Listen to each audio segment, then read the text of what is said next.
খতমে নবুয়ত আন্দোলনে জীবনটাকে বিলিয়ে দাও, শহীদ হয়ে জান্নাতেরই টিকিট নিয়া নাও, শহীদ হয়ে জান্নাতেরই টিকিট নিয়া নাও।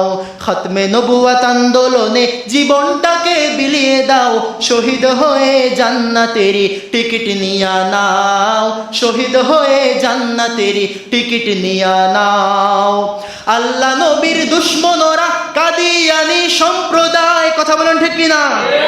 মুসলমানের ইমান নিয়া লুকোচুরি খেলতে চায়, ঠিক কিনা?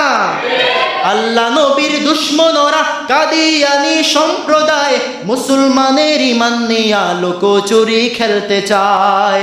তাই তাকবীরেরই আওয়াজ তুলো, তাকবীরেরই আওয়াজ তুলো, জোর কদমে সামনে যাও, শহীদ হয়ে জান্নাতেরই টিকিট নিয়া নাও, শহীদ হয়ে জান্নাতেরই টিকিট নিয়া নাও। ঠিক কিনা বলেন? আমার নবীর ইজ্জত আর সম্মান রক্ষা করার জন্যে মুসলমান যদি জীবনের শেষটুকু বিন্দু পরিমাণ সবকিছুই দিয়ে দিতে হয়, কারা কারা হাসতে হাসতে আমার নবীর খতমে নবুয়ত, আমার নবীর নবুয়তের চাদর রক্ষা করার জন্য জীবন দিতে প্রস্তুত? দুটো হাত তুলে দেখায়া দেন। লিল্লাহি তাকবীর, নারে তাকবীর। আল্লাহ আপনি আমাদের সবাইকে কবুল করুন, জোরে পড়ি আমিন। যারা ক্বাবলাল জুমা